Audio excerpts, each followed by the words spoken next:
I'm Lauren Kling, and this is 5 Things That Changed Your Life. Each episode, I sit down with a special guest and ask them to share 5 stories, events, or experiences that had an impact on their life, like a person who helped them decide a path to take, or a place that completely transformed the way they think. Perhaps it was inspiration from a family road trip or a childhood TV show that helped them to make the person they are today. This week's guest, Todd Masterson. I've always thought 35 was like the year that you are at your peak best of everything. So now I'm 35 and I'm like, wait, it's not all happening. Like, I don't look like I want to look. I don't, career-wise, I'm not where I thought I'd be. And I'm starting to struggle with younger people. It's rough. It's rough being a decade older than people that are doing what I want to do and stuff like that. Todd is a comedian, writer, and producer living in West Hollywood, California. Named one of Culture Stock's Gay Comedians to Watch in 2016, he's written for film and television icons including Joan Rivers and James Franco. His most recent work includes producing Season 7 of the hit reality show RuPaul's Drag Race for Logo TV. As always, I'm joined by my co-producer, Alan Ng. How's it going, Alan? Hey, it's going good. Okay, I was a little premature last week, but now we are at episode 6. We are halfway through our interviews. At the end of this interview, we will be halfway through our first season of 5 Things That Changed Your Life. Any interesting things you've noticed over these last half dozen interviews? Yeah, I guess with any kind of thing you do in repetition, you start to... I'm starting to see a little bit of the progression we have in terms of the evolution of the show and our discussions and things. Have you noticed anything like that? Yes, I've noticed, but maybe it's just me starting to feel more comfortable, asking questions or knowing what to ask to lead the guest down another path. Just week after week, you're just bringing in some really interesting people. And in the back half, we got some of my friends and even... someone we've known for a very long time who's going to come in and talk as well. Right. On this episode, we chat with Todd Masterson, and Todd is a comedian and a comedy writer. I say it every week, and I truly mean it. Everybody has interesting stories to tell. Even though we talk to a lot of creative people, either actors or comedians being here in Los Angeles, everybody's got an interesting story. And it's so much fun to find out what it is. The thing about this one in particular is I think it resonated with both you and I the most in terms of, where Todd is in his life and where we are in our lives. He's only like 12 years younger than me, but we're still kind of going through that. What are we ultimately going to do with our lives? Right. That idea of, should I have started earlier in life, and is it too late now to start? Yeah. So what were Todd's 5 things? Number 1, getting older, how Todd struggles with his age every day. Number 2, inheritance, receiving a large inheritance and wasting it. Number 3, going on strike from the TV series Fashion Police and how it was the completely wrong decision. Number 4, fear of missing out, always feeling like he's being left behind by friends. And number 5, studying abroad in London, where Todd came out of the closet, also where he ate the marijuana. A couple of these things really hit home for me, so it was interesting to talk to him about this. So anyway, here's our conversation with Todd Masterson. We've selected 5 topics. Thank you for writing these. The first one is something that's near and dear to both Alan and my heart, something we can all discuss.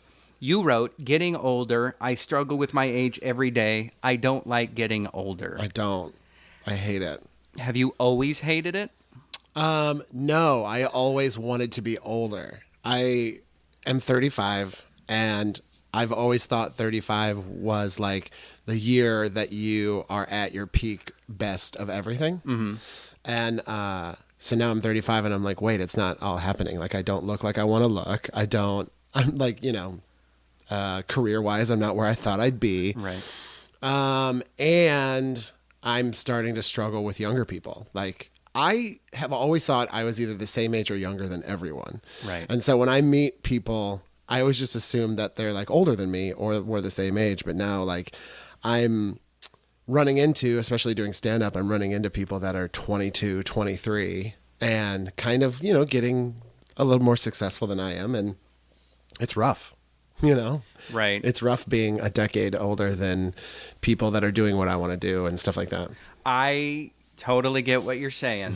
There's that struggle there. Do you have any idea when you think about a younger person, are you jealous that maybe they just started out before you did at your age? Yeah. I mean, I've been doing stand-up for a really long time, but I'm jealous that they are in LA and they are doing big shows and meeting big people and stuff like that. Like, I wish I had done that when I was 22.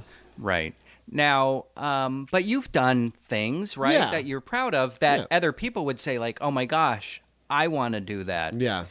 But that's like, not how jealousy works. It's not. By definition, it's not fair. Yeah. Like, it's hard to, you don't think about other people. Right. Okay, so let's talk about when we were all young. Alan, did you want to be older, grown up? I think I couldn't wait to, and to some degree, I mean, I'm 48, and I still think people see me as this young kid. I mean, I certainly get that all the time. It's like, you don't look 48. Right. So I'm too old to be around the young folk, and I'm too young looking to be around the old folk or people my own age. And, and I'm going through my personal midlife crisis, literally, of changing careers drastically and doing something that I should have been doing 20 years ago. Right. Yeah. And I'm 44 and a half. And, but I think that as of late, at 39, I was in an office cubicle job that I hated. Mm-hmm. Had many incidents with my manager. And at that point, it was kind of like I can get busy living, get busy dying moment. So that was my, if you want to call a midlife crisis, but it wasn't a crisis. It was a discovery. Yeah. A great discovery. And with the help of a career guidance coach that I've known who works with a lot of artists, she was like, okay, let's give us 3 months to figure out how you're going to get the F out of that job. Yeah. So by the time you get fired or quit, you're already rolling with whatever it is you want to do in life. And so 39 was kind of like my second life. And so I feel like if anything, it's like, oh my gosh, it's been 5 years. It's only been 6 years. Why aren't I at this point? Yeah. And I think that's probably the same thing you're talking about, is why haven't I hit all the goals that I thought I wanted? But yeah. Well, and also it's a thing where, like, YouTube started and people started vlogging and doing videos and stuff. And I was like, well, that's not going to lead anywhere. And now here we are 6 years later, and all these YouTube people are having huge careers and stuff. Right. And I'm like, I could have done that. Like, why did I do that? I wasted so much time. That's another thing I hate about getting older, is I suddenly realize how old I am, and I'm like, oh, I feel like I've wasted so much time. Like, I feel like I should have been doing this when I was 25, not 35. You know? But do you now, or have you ever celebrated your victories or wins? Yeah. I've done that. But the flip side of that is that I remember celebrating those victories and get really sad, because it's been so long since I've had those. So, but I work on it. It's something I work on every day. Yeah. Do you feel like you know what you want in life, or are you still kind of figuring that out? That's the thing too, is I know exactly what I want to do. And I know the only thing that makes me happy is, doing stand-up and writing jokes and working in television. Like, that's what I want to do. That's all I've ever wanted to do. And when I think about giving that up and going into a different field, it's like thinking about my mom dying or something. I'm like, I don't want to think about that. I can't do it. It's there's nothing else I want to do. See, that's the thing. That's the thing that gives me chills, is hearing people say there's nothing else in the world I want to do besides blank. Mm-hmm. And until 2-3 years ago, I never knew what I wanted to do. And that's what I've been jealous of. People who are 22 and we think that they know what they want to do in life, but they don't. Yeah. They're trying stand-up at 22. I tried stand-up at, 39, 40 doesn't mean that they're successful or they feel confident in life or know anything about anything. Fuck you, kids. And for me, it's like the thought of going back to an office and sitting behind a desk in front of a computer for the rest of my life is just that. It's the life ender for me. I just can't go back to that. Yeah. And there's certainly a lot of pressure to do that. You know, I've got a family to support, and they could sure use the money. Right. But, you know, there's something about, you know, ultimately you have to follow your passion. Right. And you do what you have to do, make money to do what you want to do. Yeah. Mm-hmm. Right. For Alan, writing. Yeah. And for Todd, writing and telling jokes and working in TV. And same thing for me. The idea of even feeling like I could be successful and financially wealthy has always scared me. I didn't want to be wealthy because Yeah. This isn't about me. Well, no one wants to be wealthy except you. Yeah. Well, that's funny though. That's the thing I think about too is, especially through my 20s, I felt like I was chasing things. And then when I got things that I wanted, I realized like, oh, you can't pay your bills with dreams, you know? But also I've always thought that being super rich is the same as being super broke. Like if you have all the money in the world and you can do whatever you want, like what do you do? And do you get bored? You know? Right. I used to live in New York, and when I lived in New York, I worked at this really fancy hotel called Soho House, and super, super rich people stayed there. I mean, it was like $1,500 a night, and it was a crazy hotel. And I remember Richard Branson, who owns Virgin, his son, Scott, I think, was staying there, and I was making small talk with him, and I was like, what are you doing? He's like, oh, I'm just going to fly to the Caribbean, and I don't know, and he was like so bored about flying to the Caribbean, you know? And I was like, that's what happens when you have all the money in the world. It's the same as having no money, you know? And there's no motivation to follow your passions. Exactly. So I worry about that too. They just don't want to spend money. They don't want to do anything.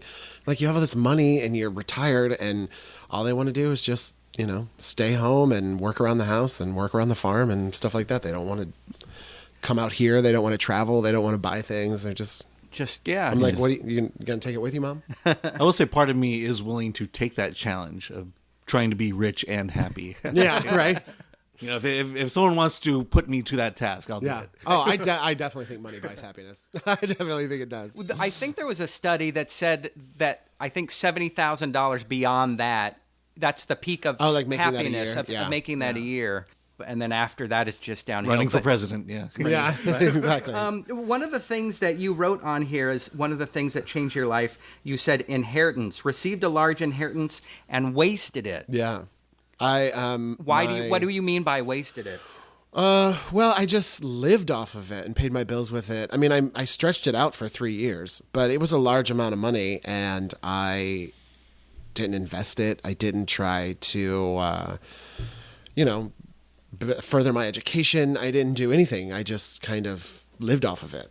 And I think about now, I'm okay financially, but I'm not like, I don't have a lot of savings. And I think about all that money that I had. I'm like, why did I do that? I should have gone to UCB. I should have maybe gone back to school and gotten a master's. I should have done all this stuff instead of just have that money to spend, you know? Right. When did you realize that you were out of the money? When you were literally out of the money? When there was like 1 month left of money in my, to pay my bills, you know? Yeah. And so I was like, oh God, what have I done? Like I had all this money. I should have saved it. I should have done something with it. I should have invested it, anything. You know, you're opening up a lot of my own personal wounds as well. Mm-hmm. I got an inheritance from my grandfather, but I had the benefit of my dad investing it for me. Okay. So it grew, but I still continue to take money off of it. And every time he's like, what are you going to do when it runs out? Yeah. What are you going to do? But there's something in me that's like, I don't want to think about it. I'm numbing myself to money because I've been scared of it. Yeah. Well, and I think if I had been more successful in my career, that would have been a perfect down payment on a house or a condo or something, you know? Right. But now it's all gone. It's just gone. And I don't have anything really substantial to show for it. Do you have a fear of being wealthy? I don't know. Like I said earlier, like I'm afraid I might get bored and not have anything to strive for. Not that money, like not like I want to work in television because of all the money, you know? Right. But it's definitely a motivator. I get scared if I am like super wealthy, like what's going to happen to me. I mean, what's your dream? To be as specific as possible, what is your goal, dream? I would say the thing that I would love the most is to be able to, like, I don't want to be Louis C.K. I would rather work in late night television or talk show television than scripted. But I would also, God, it's hard to say. I think ultimately, like, I want to be Jimmy Fallon, you know? Right. I want his career path, and I want everything that he's done. I think eventually I would love my own talk show. But then even that scares me. Like, that's a lot of pressure, and I don't know if I want to be that public. Right. I think, you know, that is the ultimate goal. But I think I would be super happy with being staffed on The Tonight Show, writing all of his jokes, and then still doing stand-up during the week. You know? Right. I think that's a life I'd And it sounds like the money maybe had slowed you down in achieving those goals. It did. It totally did. And I think that's one thing that younger people, or that I'm sure we all thought of that in our teens and 20s and 30s. I want to be rich. Yeah. That was our goal, to be rich, not I want to be happy or I want to work for Jimmy Fallon or be Jimmy Fallon. So what is it about Jimmy Fallon? Is it that he's wealthy? I don't think we think of Jimmy Fallon and admire him because he's a wealthy man. No, I just think that all the choices he's made in his career, because I'm obsessed with SNL. Mm-hmm. His reputation in the industry and in the world, everyone loves him. You know, like no one. Like he's a nice guy, yeah, humble yeah. guy. And I feel like you could name any celebrity, especially any comedian, and I would have one story to tell you about. I've heard how much of a bitch they are, or something like that. Right? I've never heard any story about Jimmy, except that he like drinks too much. But that's not. But he's still fun. He's always the life of the party. Right. So he just has a great reputation.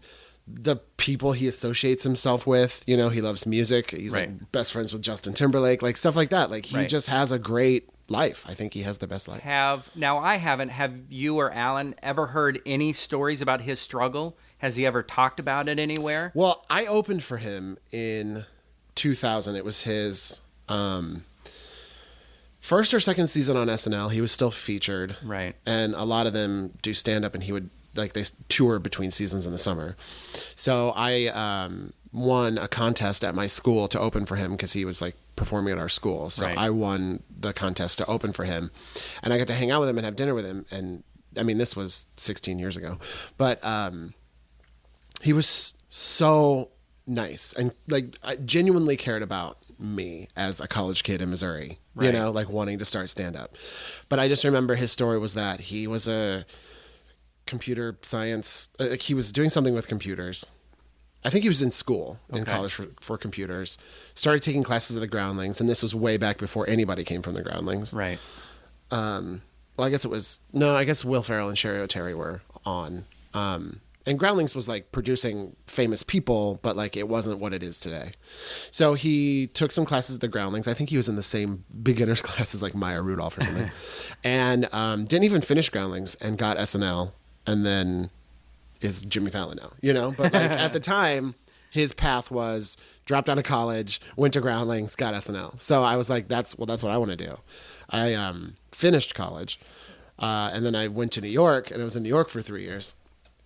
But in the back of my mind, I was always like, you know, I got to go to LA, and I got to go to Groundlings, and I know that's the path I need to take, you know? Right. So that's what I did. I came out here and did Groundlings, and then it didn't go the same way for me as it did for Jimmy. But it's hard because we only hear people's successes. We never hear about people's struggles, and that's why I, for so many years, loved hearing interview podcasts like Chris Hardwick's Nerdist, and Rob Paulson, who's a voice actor like Animaniacs, because he would have on guests that would talk about their struggles. Yeah. And I needed that. That was my drug, to hear that somebody else struggled at one point in their life. And it wasn't just, boom, Jimmy Fallon's success. Yeah. And so I'm sure Fallon's got 10 crazy things of struggle. Yeah. Even once he got into Groundlings, once he got into SNL, there were probably struggles that would be like, we would be like, oh, you know. Yeah. Well, that's the thing too. I mean, he dropped out of college. You don't just do that, you know. So that was a thing, you know. I'm sure that was hard for him, and yeah, and it's that's the thing too. Is like you struggle to get a job, but then once you get the job, you're like, oh, now I have to do the job. So there's struggles there too. I'm sure he had like scary late nights at SNL and messed up and probably got in trouble and all this stuff, you know, but no one talks about that. Right. Am I good enough? Am I funny enough?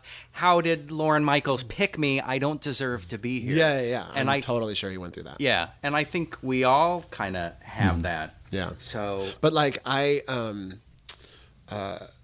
yeah, I'm the same way as you. Like I feel, especially, you know, 16 years ago, we didn't hear a lot of people's struggles. And so I thought, oh, well, I know the secret. I go to LA, I go to Groundlings, I work hard and I get seen, and then I get on SNL. You know, I thought that was it. But I didn't realize when I got here there were 75,000 Jimmy Fallons doing the same thing. Yeah. You know? Or people that wanted to be Jimmy Fallon. Yeah, exactly. Yeah, I mean, he was kind of a trailblazer, and now you have thousands of people trying to follow his exact same path. Yeah. Realizing there's only one trailblazer. Right. And I think that's something that we all three, because we all three have an improv background and some sketch, we can look at 20-year-olds and 30-year-olds and look at them trying to find themselves competing with thousands of other people who want the same dream. I'm curious if Alan or Todd, if you notice, if there's anything you notice when you think of it in that light. Wait, what do you mean? About 20-somethings, like, do you think everybody trying to struggle to break through at UCB or IO? Oh, like It certainly feels that way. I mean, Yeah. I mean, all my younger friends who are in improv, they're all at UCB. They're at IO. And they're all just, you know, they're forming their groups. They're doing sketch shows. They're performing every other week, all in hopes of being seen and, you know, being recognized and standing out. I feel like I never see, and I don't think I know anyone that just does it for fun, you know, or is just doing it because I'm an accountant and I want to be better in meetings and be better with my clients and stuff like that, you know. Well, that's what like a Toastmasters is for, like a grown-up thing. Yeah, exactly. Yeah, I mean, that's kind of interesting because Laura and I came from improv in San Diego, and there's no talent scout ever comes to San Diego. Yeah. No one famous ever gets discovered in San Diego, and so we did it just for the fun of doing it. Yeah. As compared to LA and Orange County, That was something weird, was being on a main stage team for 6-7 years, coming to LA, and that means nothing. And you have to start from zero. Yeah. Also, I feel like, I'm sure you guys have noticed this, but I feel like even here, there's no seniority in comedy. There's no seniority in improv. You can do it for 15 years and never make it anywhere. Right. And you can do it for 1 year and get your own sitcom. Like, there's no, you know, people don't care that you... I think a lot of times, like, managers and producers and stuff don't care that you've been doing it for so long and you did it for 10 years and, you know, you did it for 5 years in San Diego and now you're here and you've earned this and blah, blah, blah. They don't care. I think that's kind of true in acting, Everything. Everything is, what have you done now? In music, what have you done now? Not what have you done over the course of 10 years playing small clubs. So that's one of the sad paradigms that we kind of notice.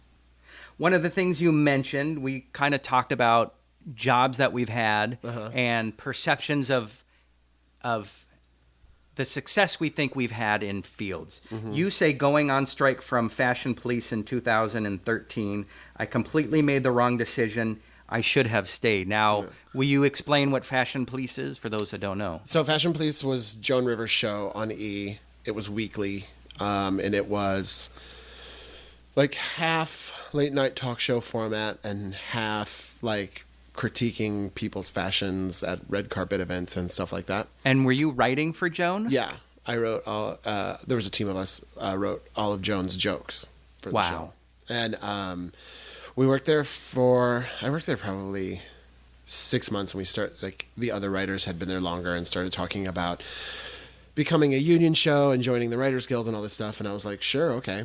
And then we had meetings at the Writers Guild and that stuff. And then the Writers Guild talked us into going on strike, which I was worried about, but everybody else was a yes, you know? And so we picked a date, and we, you know, like the way it worked is we would get all the dresses and everything for the show on a Friday. We'd write it all through the weekend and stuff like that. And then on Tuesday we would meet at Joan's house, or Wednesday we would meet at Joan's house and work with her and like put everything together for the show. And then they would tape on Thursdays. So we picked a date and decided, like, okay, last minute, we're not going to show up at Joan's, and we're not going to turn in our jokes, and we're not going to, you know, and we're just going to go on strike instantly from an episode. And it wasn't really the type of show that needed writers to survive. But the Writers Guild pumped it up in our heads like it was. So they were like, oh, if you know, they'll have to cancel the show that week. It's going to cost them so much money, all this stuff. It'll totally make them cave. And E and the show didn't care at all. Like, Joan's head writer stayed, and one other freelance writer who never came to our meetings, he, like, worked pretty much with Joan's head writer. He stayed. So they had enough jokes to survive that episode, and then they just hired scabs and stuff like that. And the show, like, never lost viewers. We went, like, we picketed, we did interviews, we were, you know, seen, we were talked about a lot in the, like, writing community, in the Writers Guild. All these writers, all these, like, famous writers were all, you know, standing behind us and all this stuff. But, like, a strike for one show, especially a little show like that, is totally ineffective and doesn't do anything. And even, like, I mean, think about the big writer strike from, what was that, 2007 or 2008? Right. When the whole Writers Guild went on strike, it still took a long time to reach an agreement and everyone to come back, because ultimately, you know, a lot of these networks don't care. They can find scabs and they can find new material, and they're going to be fine. Yeah. So we had a lot of praise and a lot of promises thrown at us from the Writers Guild that we were just like, yeah, no, this is great. We're a part of history. This is going to work. We're going to get this contract. And it never happened. And then Joan died. And then, like, pretty much the Writers Guild was like, okay, bye. Like, have not heard from them since, you know? Thanks for your service. Yeah. You had been there how long? 6 months? When we started talking about it. So I'd been there over a year. Oh, you had. Okay, so I'd been there over a year until we went on strike. But the thing is Tony's, Joan's head writer still works for the show. And, you know, I used to be mad at him, but I'm not mad at him anymore. I got over that really fast.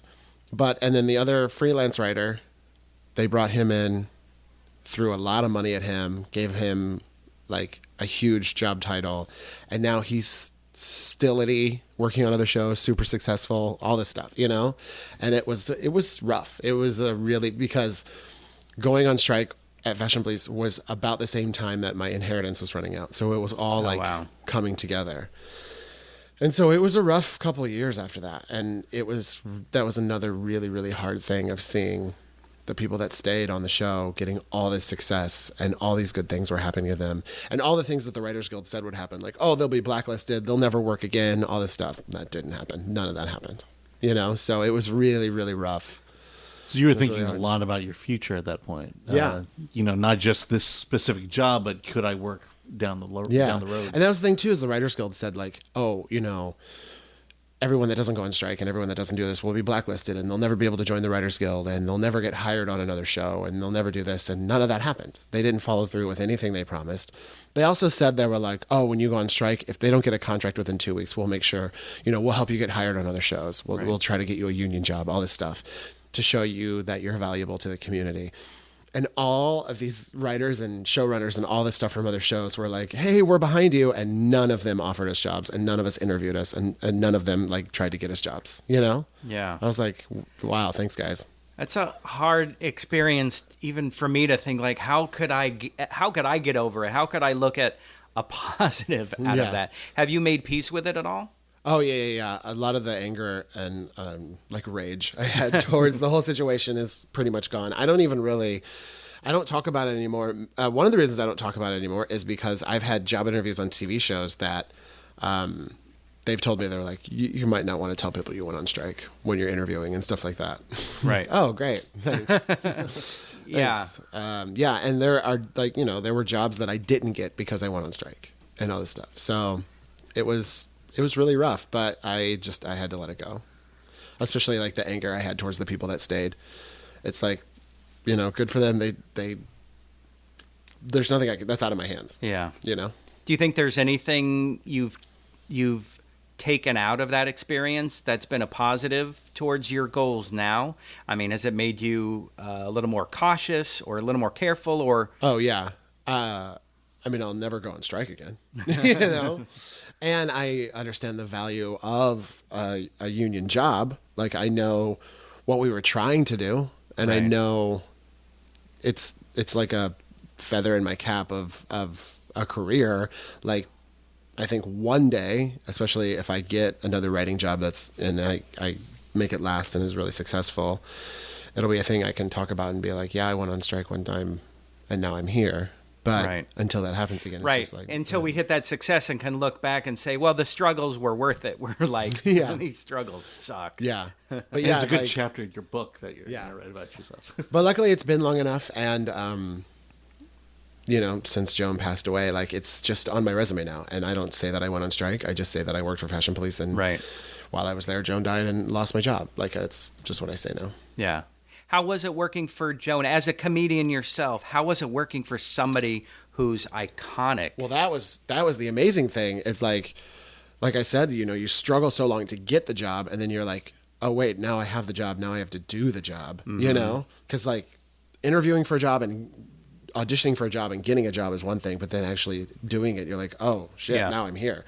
So, that was amazing to hear, to sit at a dining room table across from Joan Rivers and write jokes, and she laughs at them and then she says them on TV. Like, that was amazing. That was the greatest thing ever. And that was one of the reasons why I was okay going on strike too, is because we got paid such bad money, especially compared to what everyone else gets paid. And so, it was like, well, I should be getting, enough money to pay my bills. I shouldn't have to have a second job while I'm working on a TV show. Yeah, that's another sad thing about this gig economy, is that the money keeps getting lower and lower in all these fields because everyone wants work so bad. Mm-hmm. They'll take whatever they can, and it just drives everybody's rates down. Because I realized while I was doing the job, I was like, oh, I can't pay my bills with my dreams coming true. It's like, oh, I'm finally writing for Joan Rivers. I'm finally writing for an icon, a person who I've loved my whole life. And I'm working with that person, and I still can't make my car payment, Yeah. It's like, oh, great. Shit. Yeah. Can we just end it there? Anyone have an office job? Exactly. Oh. Yeah, that's why I'm like, oh, do I want to get a job at Hulu? I'm still like working in entertainment, but do I want to like work at Hulu and be in like marketing or something? No, I don't want to do that. I think about it, I'm like, oh, the money's good and I'd have a job, but I want to be the show that those people are marketing. It's so hard, That's the thing. Another thing recently that I found was, I'm like, you know what? I'm going to have an idea. I'm going to be specific. I'm going to make a vision board where I cut and paste pictures of the things I want. All that foofy, dumb crap I would have thought was stupid when I was younger. I'm like, I want it that bad. Yeah. So I think the idea that you're putting your foot down and you're saying, I don't want that office job. Here's what I want.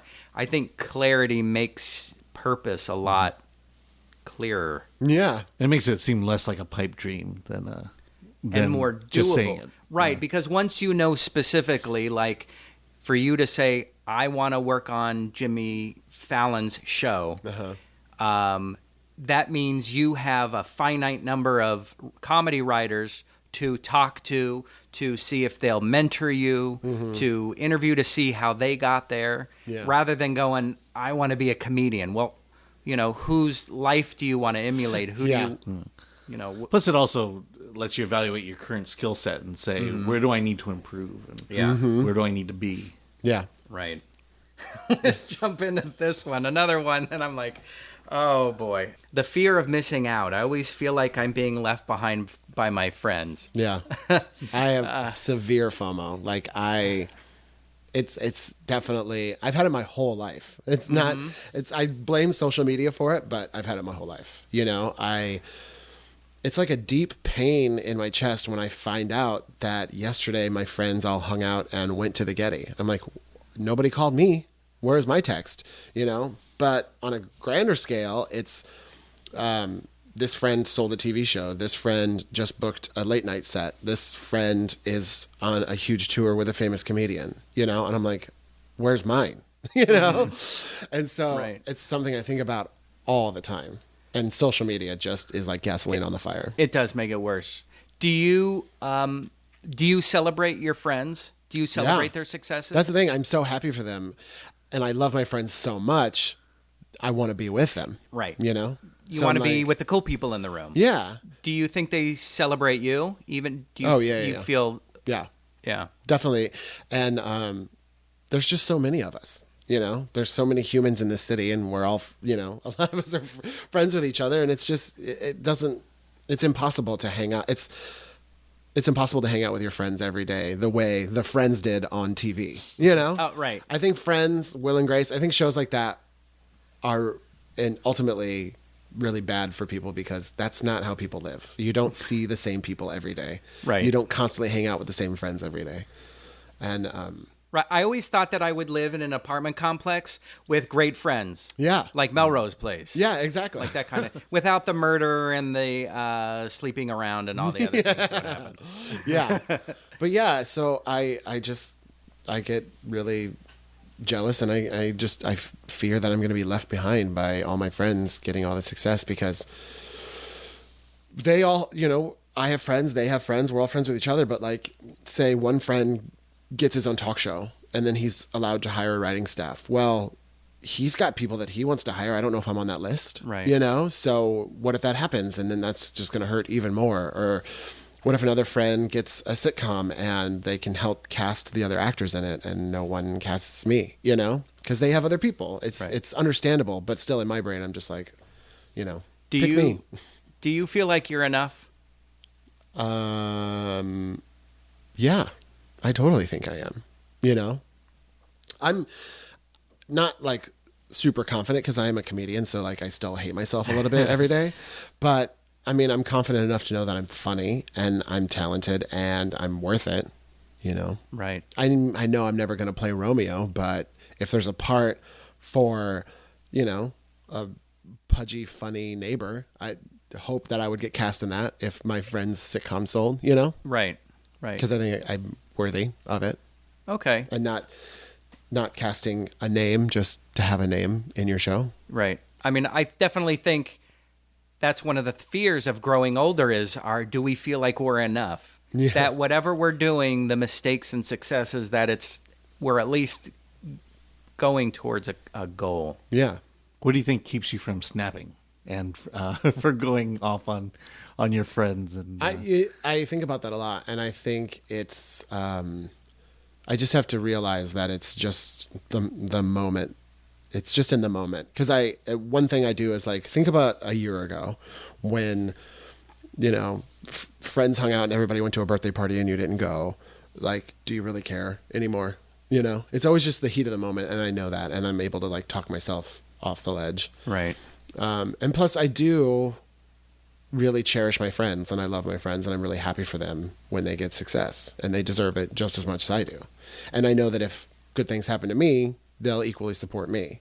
Right. So I don't need to like yell at my friends when they don't invite me out to dinner with everyone. You know, right. I just know that they still love me. I don't know for sure, but I don't think it's like, hey, should we invite Todd? No. Like, I don't think that ever happens, you know? Never. Like, I don't think that's a thing. I just think right. people are like, hey, do you want to go to dinner? Yeah. And it just happens to be three of my best friends that are hanging out having dinner. Yeah. Right. Or there's 3 spots and, you know. Yeah. We got to pick 3. Yeah. But I don't right. think it's ever like, hey, in 2 weeks, we should all go to dinner. Don't invite Todd. Like, I don't think it's ever like that, you know?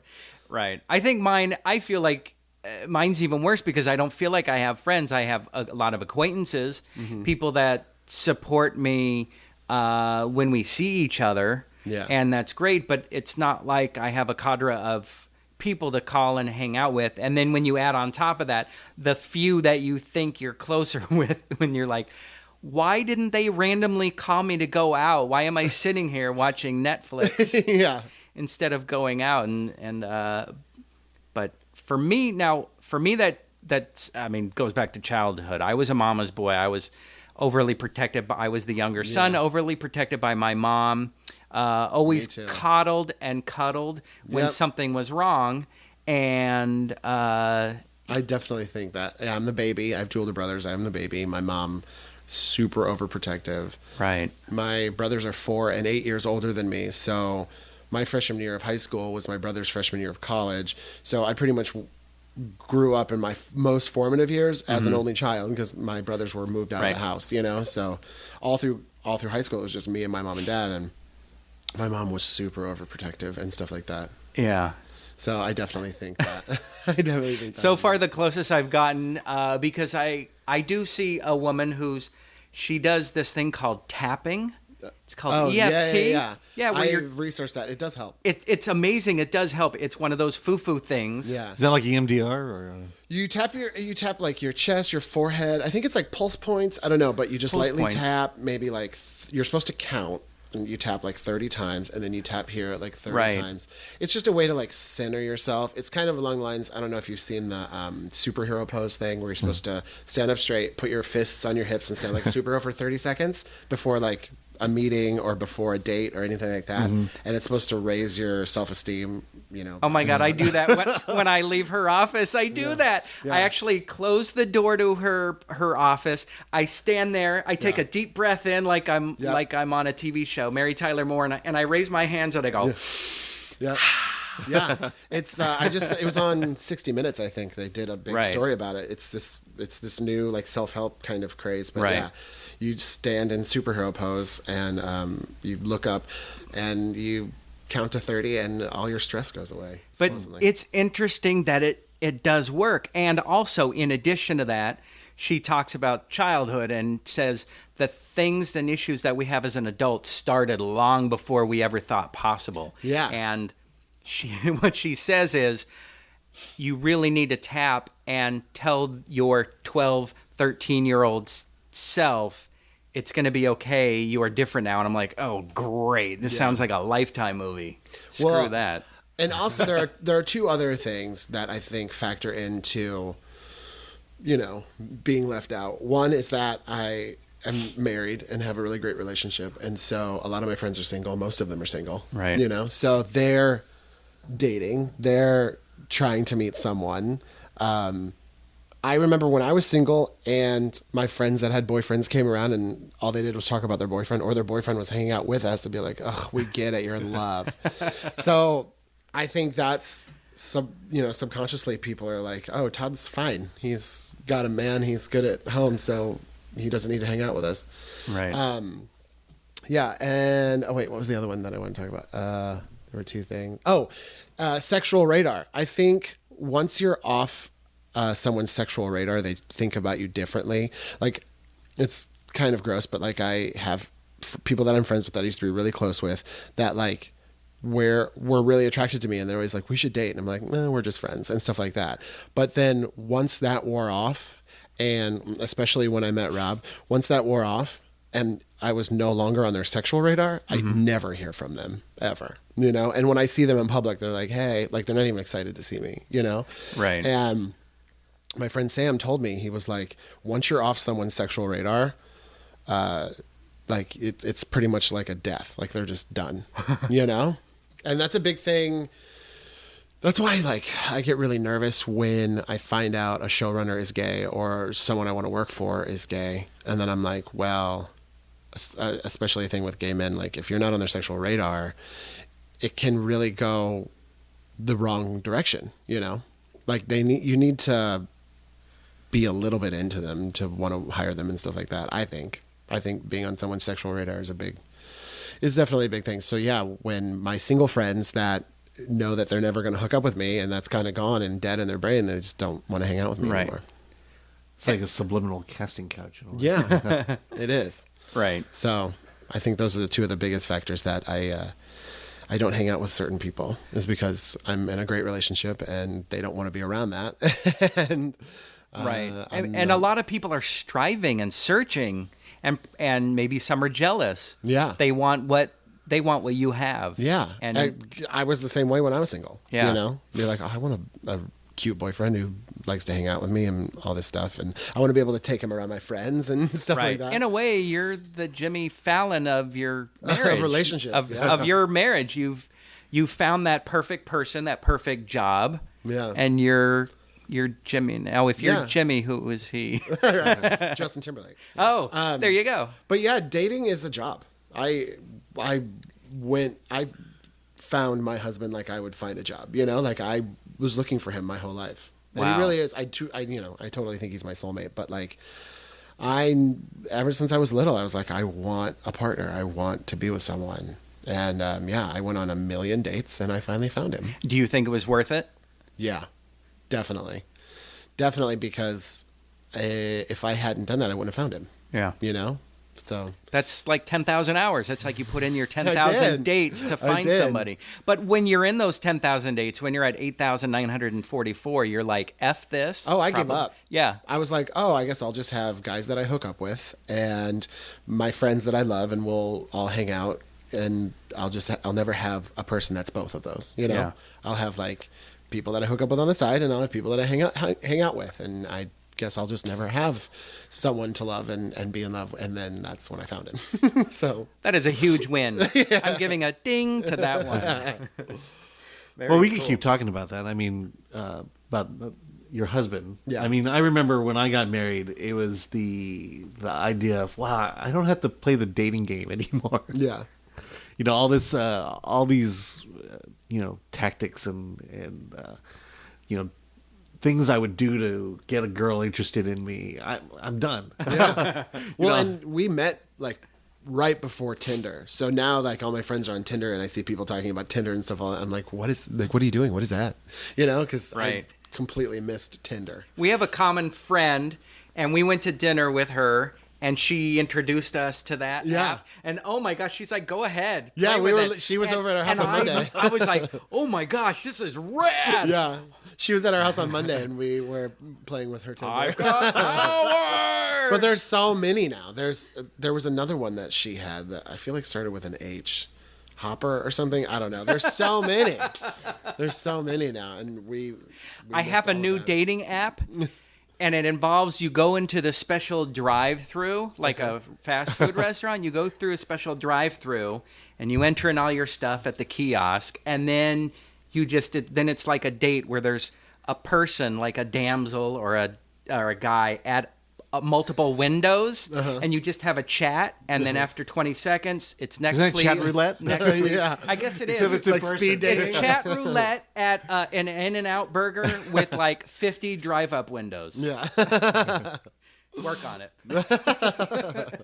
Here's another one that I want to ask you about. You said this kind of covers a lot of things. You were studying abroad in London. Uh-huh. So you were in college. Yeah. In London.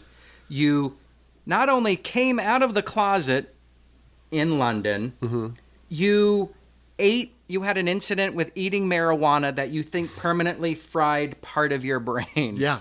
So It's okay. So I studied in London, and they had this whole building, this whole apartment building that was just for us. And our mail would come, and they would leave it on this shelf in the lobby. There were no mailboxes. They would just leave all the mail for everyone in the in the lobby. And there was this package that came. It was like a one of those like bubble wrap envelopes, Right. You know, kind of like a middle envelope but thicker and padded. And it sat there for weeks and weeks and weeks. And there was obviously something in it, right? And so finally, I think my roommate and I were drunk one night. We were like, let's just open it. Like, it's been here forever. We have the whole building. It's all of our school. It's none of ours. So like, let's just open it. So we opened it, and it was a magazine from Brazil, and the whole thing was taped with clear packing tape. So we were like, what? So then we opened the tape and opened the magazine, and there was a Ziploc bag filled with weed inside. And we were like, oh my God, oh my God, oh my God. And I'm had maybe smoked weed 2 or 3 times in college before that. Like, I wasn't a pothead. I didn't care about it.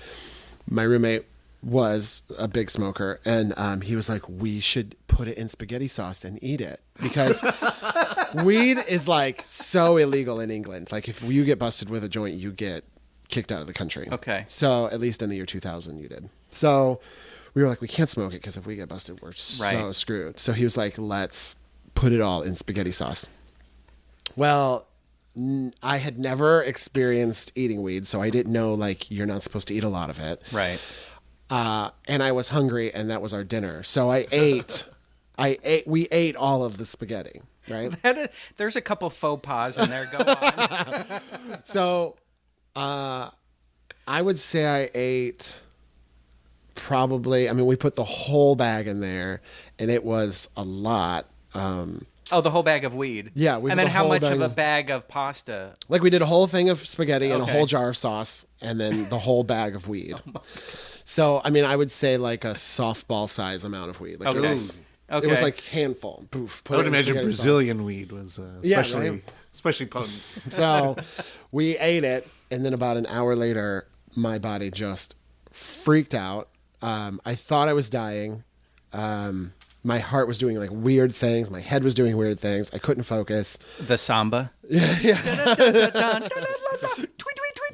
Carnival was happening. So I remember like my friends were sitting with me and like holding my hand and stuff. They're like, it's going to be okay. My roommate Ben was like, he was messed up too. He wasn't having like the best time, but he wasn't like as bad as me.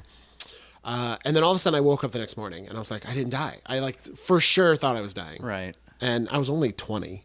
Wait, no, I was 20. I was only 20 and had never eaten weed before, you know? So I woke up the next day and I was like, I didn't die, but I was still like really high. My body was throbbing. Like, I was still really messed up. And it never went away for 3 days. Like 3 days of this, just like my heart was freaking out, my head, I couldn't focus, all this stuff. So I went to the emergency room in London, which is free, by the way. I went to the emergency room and she was like, oh, you just overdosed on cannabis. And I was like, I didn't even know you could do that.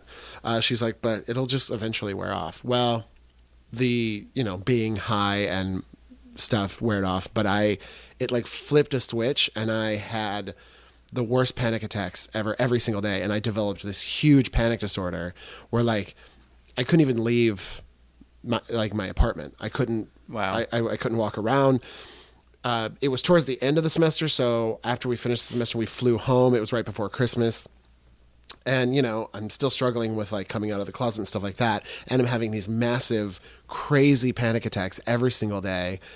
I ended up going to a therapist and getting on like antidepressants and anti-anxiety medication. And then that messed me up. But like, I still have a panic disorder to this day and have panic attacks a lot. And I'd never had one until that night. Wow. So, and what was your roommate's name?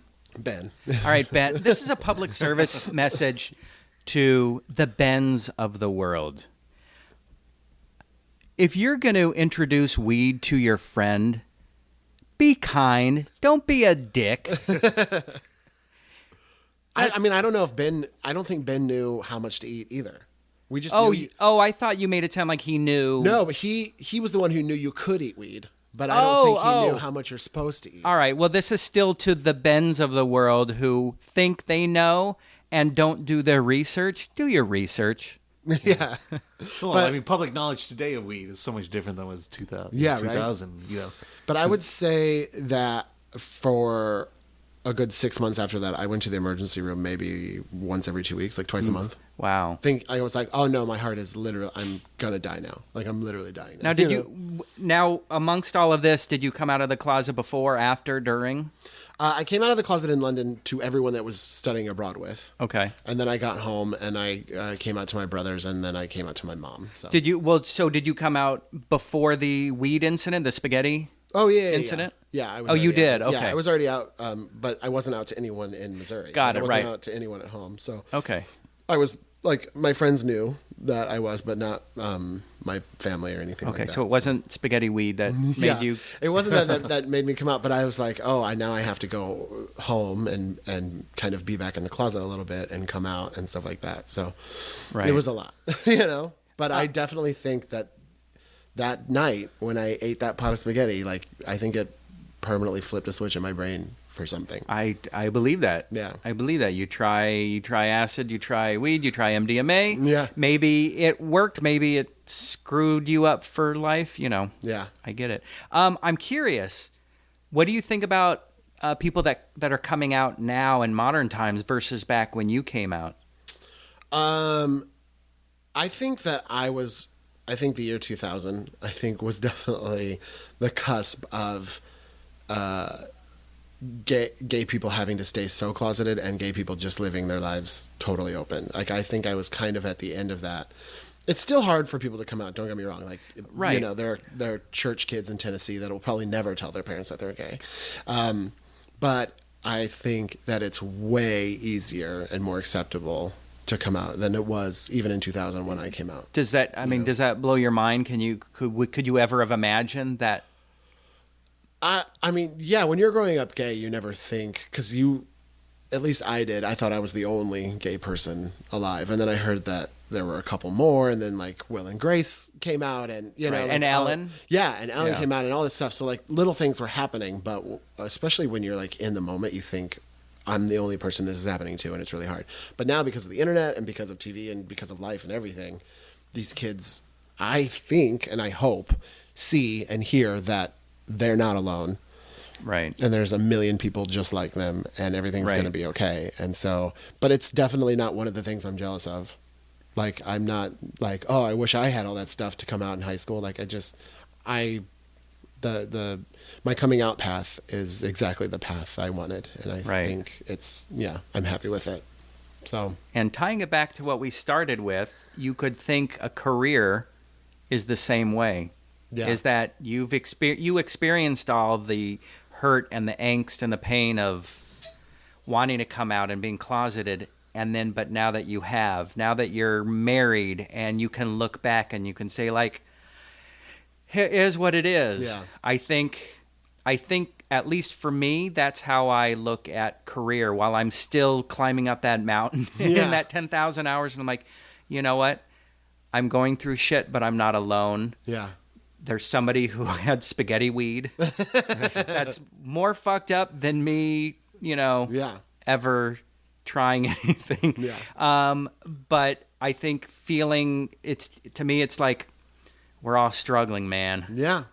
Well, and I compare myself to others so frequently, and I'm always like, oh, they're here when they're this age, and I should be here. But I do it. I try to also think past that and be like, Gene Hackman wasn't in a movie until he was like 49 or something. Like, a lot of famous, successful people didn't, like the lady from Titanic, she didn't get nominated for an Oscar until she was 90, So like, and she didn't have any of her success until then. So it'll happen one day. I truly feel like it'll happen one day. It's just, I'm impatient and I just want to be there. I think we all are. Todd, thank you very much for being on the show. Thank you so much for having me. This is so fun. My thanks, as always, to my co-producer, Alan Ng, and to this episode's guest, Todd Masterson. Catch Todd doing stand-up comedy at various stops up and down the West Coast beginning in September. Follow Todd on Twitter and Instagram and get show dates for upcoming shows at Todd Masterson. That's TODDMASTERSON. You can follow us online at fivethingspodcast.com. or on Facebook at facebook.com/5thingspodcast, that's FIVE, or on Twitter at 5thingspod, that's FIVEPOD. Thank you also to our sound engineer, Sammy Junio, of the Hello Lion Face Podcast Network. Music by My Monthly Date. Subscribe to 5 Things That Changed Your Life on iTunes, Google Play, Stitcher, or your favorite podcast service. And go ahead and leave us a nice review if you'd like. For 5 Things That Changed Your Life, I'm Lauren Kling.